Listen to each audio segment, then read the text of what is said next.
नमस्कार। दिन भर की बड़ी खबरों के विश्लेषण के कार्यक्रम सुनिए सच में आपका स्वागत है। मैं हूं मुकेश कुमार। दोस्तों, आप सत्य हिंदी को देख रहे हैं, लगातार इसे पसंद कर रहे हैं। ये हमारे लिए बहुत खुशी की बात है, हमारे लिए बहुत ही सम्मान की बात है। हम चाहते हैं कि हमारा आपका ये संबंध, ये रिश्ता और भी प्रगाढ़ हो और भी मजबूत हो। इसके लिए हम आपसे गुजारिश करते हैं कि कृपया इस वीडियो के साथ दिए गए डिस्क्रिप्शन में जाएं, उसमें नीचे एक लिंक दी गई है, उसको क्लिक करें। हमें उम्मीद है कि आप ऐसा ज़रूर करेंगे। तो आइए अब शुरू करते हैं दिन भर की बड़ी खबरों के विश्लेषण का कार्यक्रम सुनिए सच। और सुनिए सच में सबसे पहले आज की खास खबरों पर एक नज़र। लॉकडाउन में ढील के बीच मजदूरों का उमड़ा सैलाब, संक्रमण भी बढ़ा। महाराष्ट्र में वेतन कटौती से फैला कोरोना से लड़ रहे डॉक्टरों में गुस्सा। सांस देने वाले उपकरण को वेंटिलेटर बता रहे थे गुजरात के मुख्यमंत्री। यूएई में मुस्लिम विरोधी पोस्ट के चलते एक और भारतीय की नौकरी गई। कोरोना की उत्पत्ति पर भारत समेत 62 देश चाहते हैं निष्पक्ष जांच। तो मित्रों, अब आज शुरू करते हैं आज की बड़ी खबरों के विस्तार से विश्लेषण का सिलसिला। सबसे पहले आज की सबसे बड़ी खबर लेते हैं। कुछ ढील के बाद लॉकडाउन 4 शुरू हो गया है और हर तरफ अव्यवस्था दिखाई देने लगी है। सोमवार को हजारों की संख्या में प्रवासी मजदूर गाजियाबाद स्थित रामलीला मैदान में पहुंच गए।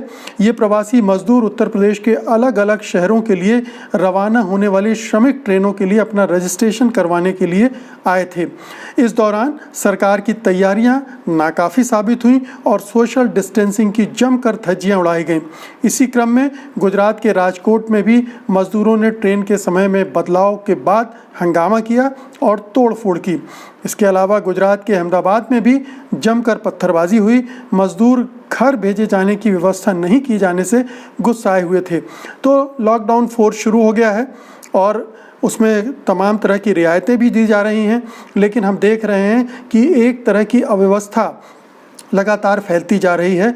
जो पहले लॉकडाउन घोषणा हुई थी, उसके बाद से जो प्रवासी मजदूरों के जाने का सिलसिला शुरू हुआ है वो थमने का नाम नहीं ले रहा है। उसकी व्यवस्था अभी तक हो नहीं पाई है। मजदूर अफरा तफरी में हैं और पूरे देश में जहाँ जहाँ से भी मजदूर अपने घरों के लिए जाने की कोशिश कर रहे हैं, वहाँ एक अव्यवस्था आपको देख सकती है, आपको अराजकता दिख सकती है। उत्तर प्रदेश के मुख्यमंत्री योगी आदित्यनाथ बढ़ चढ़कर दंभ के साथ ऐलान करते हैं कि हम सारी व्यवस्था करेंगे, सारे श्रमिकों को उनके घर पहुंचाएंगे, उनको रोजगार देंगे, वगैरह वगैरह। जो बड़बोलापन उनमें है वो आपको हर बार देखने को मिल जाता है, लेकिन जब व्यवस्था का मामला आता है तो हर तरफ आपको दिख जाता है कि वो किस तरह की व्यवस्था है, किस तरह की गड़बड़ियां हैं। ये मजदूर जो इकट्ठे हुए गाजियाबाद में, वो बता रहे हैं जिन शहरों में कोरोना संक्रमण बड़ी तेज़ी से फैला है, वहाँ की अव्यवस्था की रिपोर्ट बता रही हैं कि उत्तर प्रदेश सरकार ठीक ढंग से उसको हैंडल नहीं कर पा रही है। एक और राज्य है गुजरात, जहाँ हर आए दिन मजदूर प्रदर्शन कर रहे हैं अपने घर भेजे जाने को लेकर, लेकिन वहाँ की सरकार अभी तक कोई इंतज़ाम नहीं कर पाई है। पीयूष गोयल रेल मंत्री साहब विपक्षी दलों को कोसते रहते हैं, उनकी शिकायत करते रहते हैं, उनकी आलोचना करते रहते हैं कि वो अपने श्रमिकों को भेजने के लिए पर्याप्त ट्रेनें नहीं मांग रहे हैं, जबकि उनके ही अपने बीजेपी शासित राज्यों में जो अव्यवस्था फैली है उस पर वो अपनी ज़ुबान सी कर रखे हुए हैं, सिल कर रखे हुए हैं। अब देखिए कि गुजरात में लगातार इस तरह की चीज़ें हो रही हैं। पिछले 1 महीने से कम 1 दर्जन प्रदर्शन वहाँ हो चुके हैं, मजदूरों के हिंसक भी हो चुके हैं। कोई ठीक से इंतजाम अभी वहाँ की सरकार नहीं कर पाई और जो केंद्र में गुजरात के दिग्गज बैठे हुए हैं वो भी कुछ नहीं कर पाए। उत्तर प्रदेश का मामला भी लगातार उसी तरफ बढ़ रहा है। बिहार में भी कमोबेश यही हालत है, तो ये मध्य प्रदेश में भी यही हालत है। तो जो बीजेपी शासित राज्य है वहाँ जब ये हालत है, तो दूसरे राज्यों में जहाँ केंद्र सरकार उस तरह से सहयोग भी नहीं कर रही है, तो क्या हालात हो सकते हैं आप समझ सकते हैं। तो ये बता रहा है कि हम लॉकडाउन को किस तरह से ले रहे हैं, कितनी गंभीरता से ये सरकारें और केंद्र सरकार उसको अमल कर पा रही है, उसको लागू कर पा रही है। इसका एक और पहलू देखते हैं। लॉकडाउन 4 में कहा गया है कि दुकानें, बाजार और दफ्तर खुल सकते हैं। ये ऐसे समय पर फैसला किया गया है जब बीते रविवार को ही भारत में अब तक के एक दिन में सबसे ज़्यादा मामले दर्ज किए गए हैं। रविवार को भारत में 5,242 नए मामले आए, जिसके बाद सवाल उठने लगे कि सरकार ने पहला लॉकडाउन तब जब लगाया था तब एक दिन में 100 के आसपास ही मामले आ रहे थे, और जब ढील दी है तो इसकी संख्या 5,000 तक बढ़ चुकी है। क्या ये नहीं बताता कि सरकार की योजना, सरकार की रणनीति जो लॉकडाउन लगाकर वो संक्रमण को कंट्रोल करना चाहती थी वो फेल हो गई है। कोरोना वायरस का संक्रमण जो पहले शहरों तक सीमित था वो अब गाँव तक फैल गया है। जब 24 मार्च को लॉकडाउन की घोषणा की गई थी तब संक्रमण महानगरों और कुछ शहरों तक सीमित था। इसके बाद लॉकडाउन को बढ़ाया जाता रहा। लॉकडाउन 3 के शुरू होने से पहले करीब 370 ज़िले कोरोना से प्रभावित थे, लेकिन एक पखवाड़े में करीब 550 ज़िले तक ये संक्रमण पहुंच गया है।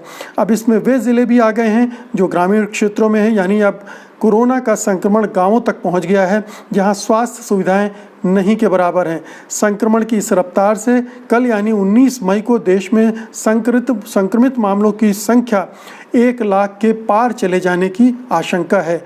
मृतकों की संख्या भी उसी रफ्तार से बढ़ रही है। तो ये बता रहा है कि सरकार ने जो रणनीति बनाई थी और जो अपनी बार बार शाबाशी खुद को देती है, खुद की पीठ ठोकती है और फर्जी सर्वे करवा के देश विदेश में अपने को महान बनाने की और सफल बनाने की और बताने की एक कोशिश करती रहती है, उसकी असलियत क्या है।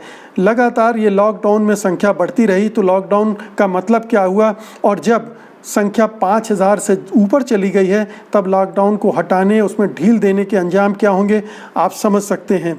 अब और भी बड़े पैमाने पर देश भर से, खासतौर से रेड जोन से मजदूर जब अपने अपने गांव, शहर, प्रदेश में जा रहे हैं तो सोचिए किस पैमाने पर वो संक्रमण लेकर जा रहे होंगे और उसका क्या असर उन राज्यों पर पड़ने वाला है। तो आने वाले महीने 2 महीने बहुत ही भयानक हो सकते हैं। जिस तरह की रिपोर्ट आ रही हैं, जिस तरफ का संक्रमण का ग्राफ ऊपर की तरफ जा रहा है, जिस तरह से सरकारें उसे कंट्रोल नहीं कर पा रही हैं।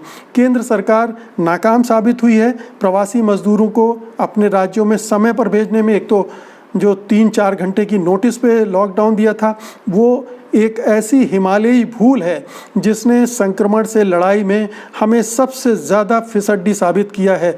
भले ही सरकार ये कहती रहे कि उसने सबसे पहले लॉकडाउन करके इसको रोक दिया, लेकिन अब जो ट्रेंड दिख रहे हैं ऐसा लग रहा है कि जब लॉकडाउन लगना चाहिए था तब लॉकडाउन में ढील दी जा रही है, और जब शुरुआती तैयारी के बाद धीरे धीरे कंट्रोल किया जाना था, कुछ जहां पर संक्रमण के मामले थे वहां पर लॉकडाउन लगा के केवल कंट्रोल किया जा सकता था, अर्थव्यवस्था को नुकसान कम से कम हो सकता था, उस मामले में उसने कोई समझदारी नहीं दिखाई। तो ये अब पूरे देश को इस लॉकडाउन 4 के दौरान और उसके बाद भुगतना पड़ेगा। संक्रमण की एक जो लहर आ रही है उससे जूझना एक बहुत बड़ी चुनौती होगी, और ख़ास तौर पर तब जब ग्रामीण क्षेत्रों में भी संक्रमण पहुंच रहा है जहां पर न डॉक्टर हैं, न अस्पताल हैं, न नर्स हैं और न ही कोई वेंटिलेटर वगैरह की व्यवस्था है।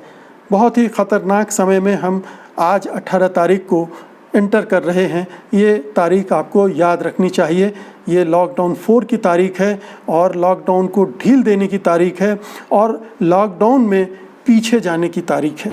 और आइए मित्रों, अब आज की दूसरी सबसे बड़ी खबर का रुख करते हैं, लेकिन उसके पहले मैं आपसे एक बार फिर से निवेदन करूंगा कि कृपया इस वीडियो के साथ दिए गए डिस्क्रिप्शन में जाएं, उसमें नीचे एक लिंक है, उसको ज़रूर क्लिक करें। ये हमारे आपके संबंधों को प्रगाढ़ बनाने की एक कवायद है जो हम चाहते हैं कि आप करें। उम्मीद है आप ऐसा करेंगे। तो आइए अब अगली खबर लेते हैं। कोरोना संकट के कारण अर्थव्यवस्था को हुए नुकसान की वजह से महाराष्ट्र सरकार ने कर्मचारियों की सैलरी में कटौती कर दी है। कुछ विभागों में ये कटौती 50% तक की है। इस वजह से बृहन्मुंबई महानगर पालिका की ओर से चलाए जाने वाले अस्पतालों में काम करने वाले डॉक्टरों और दूसरे मेडिकल कर्मियों को मुश्किलों का सामना करना पड़ रहा है। महाराष्ट्र के सरकारी मेडिकल अफसरों की एसोसिएशन की उत्तरी इकाई के अध्यक्ष जरमान सिंह पदवी ने मुंबई मिरर से कहा, मैं 20 साल से स्वास्थ्य विभाग में मेहनत के साथ काम कर रहा हूं। मार्च के महीने में मेरी सैलरी 50% काट ली गई और अभी तक अप्रैल की सैलरी नहीं मिली है। पदवी ने कहा कि एक और हमें कोरोना के खिलाफ फ्रंट लाइन योद्धा कोरोना वॉरियर्स कहा जा रहा है और दूसरी ओर हमें सैलरी कम मिल रही है। इसे स्वीकार नहीं किया जा सकता। उन्होंने कहा कि डॉक्टरों के पास इस समय इतना समय नहीं है कि वे विभाग या सरकार के साथ इस मुद्दे पर संघर्ष कर सकें। इस बारे में अतिरिक्त मुख्य सचिव मनोज सैनिक ने कहा कि सभी विभागों के सभी कर्मचारियों की सैलरी में मार्च से ही कटौती की जा रही है। अब ये तमाम राज्य सरकारों को देखना चाहिए कि इस समय वे लोग जो कोरोना से लड़ने के लिए फ्रंट लाइन पर काम कर रहे हैं, तमाम तरह के जोखिम ले रहे हैं, दिन रात मरीज़ों की सेवा में लगे हुए हैं, उनको किस तरह से उनके मनोबल को बढ़ाए रखा जा सके, उनकी वेतन में इस तरह की कटौती न की जाए जिससे वो अपने आप को असुविधा में महसूस करने लगें, उनका मनोबल गिर जाए। ये एक बहुत बड़ी चुनौती का काम है। हम समझ रहे हैं कि राज्य सरकारों की अर्थव्यवस्था बुरी तरह से चरमरा गई है इस कोरोना संकट की वजह से, क्योंकि सारी आर्थिक गतिविधियां रुक गई हैं। उनके पास जो टैक्स आता था वो भी नहीं आ रहा है, जिसके बल पर पूरी सरकार चलती है और सरकारी कर्मचारियों को तनख्वाह दी जाती है। तो वो एक आय का स्रोत बंद हो गया है, जिसकी वजह से तमाम राज्य इस संकट से जूझ रहे हैं और सैलरी में कटौती कर रहे हैं। लेकिन थोड़ी सी प्राथमिकता पर ध्यान देना पड़ेगा राज्य सरकारों को कि इस समय किनकी सैलरी को काटा जाना चाहिए और किनकी सैलरी को नहीं काटा जाना चाहिए, या किनकी सैलरी को में कटौती थोड़ा कम करके काम चलाया जा सकता है। ये प्राथमिकताएं देखनी पड़ेगी तमाम राज्य सरकारों को। अब अगली खबर लेते हैं। पिछले महीने गुजरात में बने वेंटिलेटर्स की चर्चा पूरे देश में हुई थी। इन वेंटिलेटर का उद्घाटन करने के लिए खुद राज्य के मुख्यमंत्री विजय रूपाणी 4 अप्रैल को अहमदाबाद के सिविल अस्पताल में गए थे और उन्होंने कहा था कि ये वेंटिलेटर अच्छा काम कर रहे हैं। लेकिन अहमदाबाद मिरर के मुताबिक अब पता चला है कि दरअसल ये वेंटिलेटर ही नहीं है, बल्कि सिर्फ सांस देने वाले उपकरण हैं। इन वेंटिलेटर्स को गुजरात की राजकोट की कंपनी ज्योति CNC ने बनाया है। सच्चाई सामने आने के बाद राज्य सरकार को भारी शर्मिंदगी का सामना करना पड़ रहा है। इस बीच इन मशीनों को राज्य के कई सरकारी अस्पतालों में लगाया जा चुका है। वेंटिलेटर्स को धमड़ 1 का नाम दिया गया है और इसे बनाने वाले मुख्यमंत्री विजय रूपाणी के अपने यार दोस्त हैं।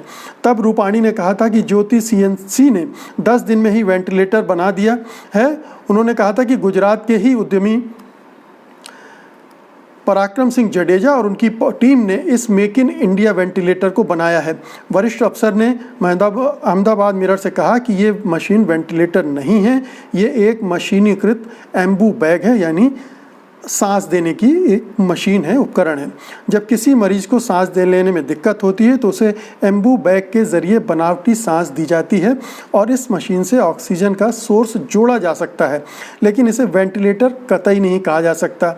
वहीं कांग्रेस प्रवक्ता शक्ति सिंह गोहिल ने अहमदाबाद मिरर से कहा, यह बेहद चिंता का विषय है। इस बारे में सिविल अस्पताल के सुपरिटेंडेंट ने अस्पताल के एनेस्थीसिया विभाग के प्रमुख के हवाले से 15 मई को पत्र लिखकर कहा था कि वेंटिलेटर कोरोना के मामले में सही नतीजे नहीं दे पा रहे हैं।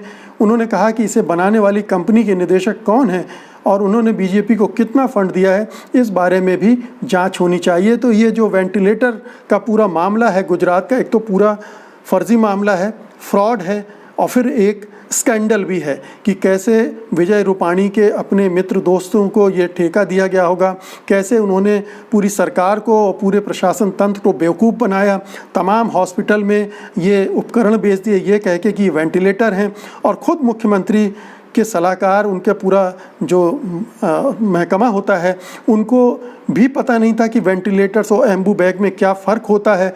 यानी पूरी सरकार ऐसा लगता है कि मूर्खों की सरकार है, जिसे एक छोटी छोटी चीज़ों की जानकारी नहीं है और इतने बड़े बड़े बड़बोलेपन के साथ इसको प्रस्तुत किया गया था जैसे देश में बड़ी क्रांति हो गई हो। बहुत बड़ी खोज कर दी है अहमदाबाद की इस कंपनी ने, और आप तो जानते हैं कि अहमदाबाद और गुजरात ही पूरा देश हो गया है आजकल।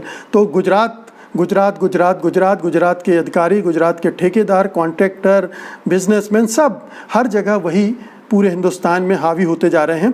और उन्हीं का ये दिया हुआ एक उपहार है मूर्खतापूर्ण, जिसे पूरे देश भर में चर्चा का विषय बना। और अब विजय रूपाणी उस पर शर्मिंदा हो रहे होंगे, लेकिन इसकी जांच होनी चाहिए। और इसकी नहीं, इस तरह के बहुत सारे ऐसे फ्रॉड वहाँ हो रहे हैं पिछले 15-20 सालों से लगातार, जिन पर पर्देदारी होती रही है। और जो यार दोस्त हैं सरकार के में रहने वाले लोगों के, परिचित हैं, संबंधी हैं, उनको इस तरह की मौके मिलते रहे हैं पैसे बनाने के। और इसकी खबरें बार बार आती भी रही हैं। ये तो एक ताज़ा मामला है जो कोरोना संकट के दौरान आम लोगों से धोखेधड़ी की वजह से सामने आया है। तो आप सोच सकते हैं कि गुजरात का हाल क्या है। मज़दूर परेशान है, मरीज परेशान है, संख्या बढ़ती जा रही संक्रमण की, और सरकार इस तरह के फ्रॉड में संलग्न है। और आइए अब अगली खबर का रुख करते हैं।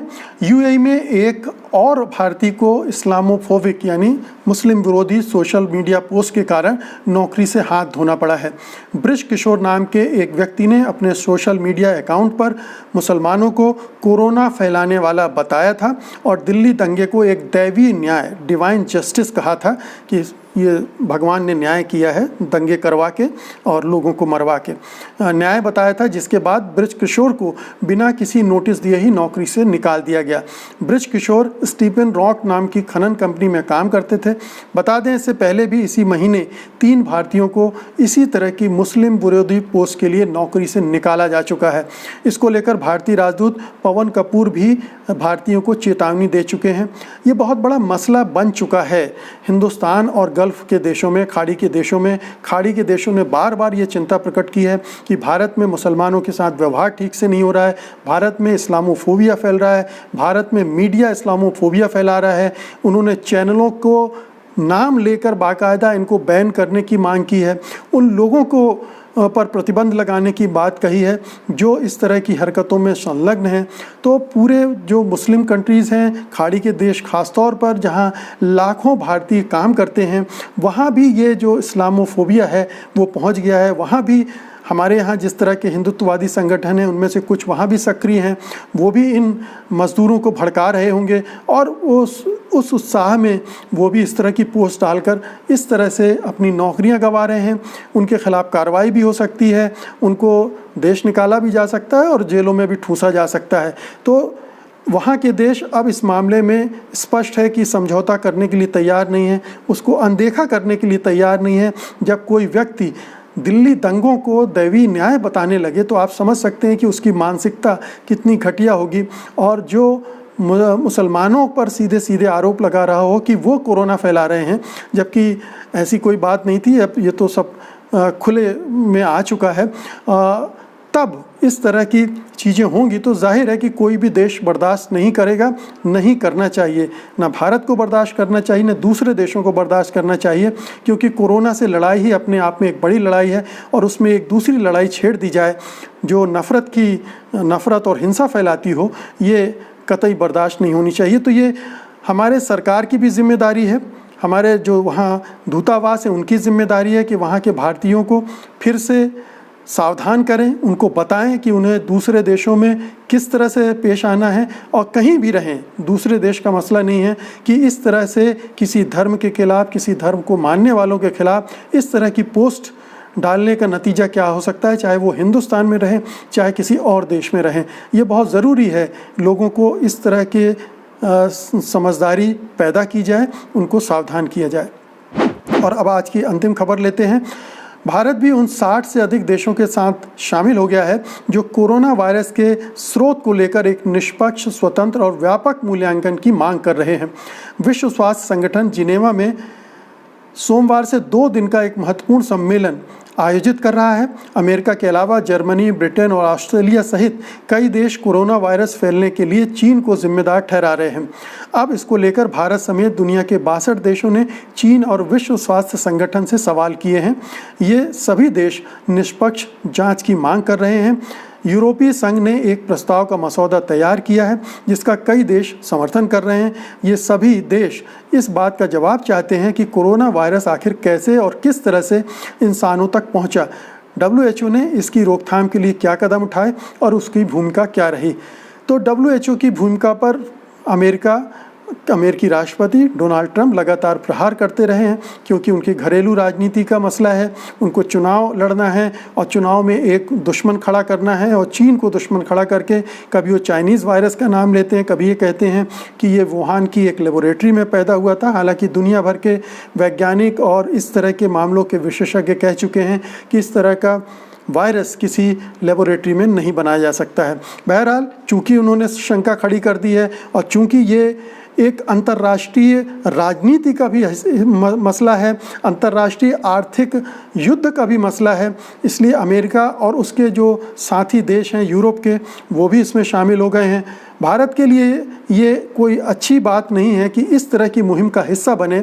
वो बन रहा है क्योंकि वो भी धीरे धीरे अमेरिका का पिछलक्कू बन रहा है। अमेरिका परस्ती हमारी सरकार में हावी हो गई है, इस वजह से वो भी इस मुहिम का हिस्सा बन रहा है, वरना इसमें शामिल होने का कोई औचित्य नहीं है। ठीक है, जांच हो, इसमें कोई बुराई नहीं है। ये चीन सरकार को साबित करना है और जांच एजेंसी को देखना है कि सचमुच में वो जो आरोप लग रहे हैं वो उनमें कोई सच्चाई है कि नहीं है। सच का दूध और पानी का पानी हो जाए, ये और भी अच्छा है, लेकिन इससे जाहिर है कि ज़्यादा संभावना यही है कि डोनाल्ड ट्रंप का ही नुकसान हो। अगर ये जांच कमेटी ये निष्कर्ष निकालती कि ऐसा कुछ नहीं था, तो उनको चुनाव में और भी ज़्यादा नुकसान उठाना पड़ सकता है। ये पासा उनका उल्टा पड़ सकता है और जाहिर है कि वो चीन के लिए और भी बड़ी जीत होगी। विश्व के स्तर पर उसकी अपनी लीडरशिप को और भी अच्छे से स्थापित कर सकेगी। लेकिन ये ज़रूर है कि चीन ने शुरुआती दिनों में लापरवाही की, देरी की और शायद कुछ मामले को छिपाने की भी कोशिश की होगी उस दौरान। तो ये जो चीन ने कोरोना से लड़ने में जो लापरवाहियाँ की होंगी वो तो निकल कर आएंगी, लेकिन क्या उसने जानबूझकर इस वायरस को बनाया और फैलाया, ये जो आरोप है वो बहुत ज़्यादा गंभीर है। ये शायद साबित नहीं हो पाएगा। बहरहाल अच्छा है, इसमें इस जांच को सपोर्ट करने वाले में 3 सुरक्षा परिषद के जो मेंबर हैं, रूस, ब्रिटेन और फ्रांस, वो भी शामिल है। अमेरिका इस मुहिम में शामिल नहीं है जानबूझकर।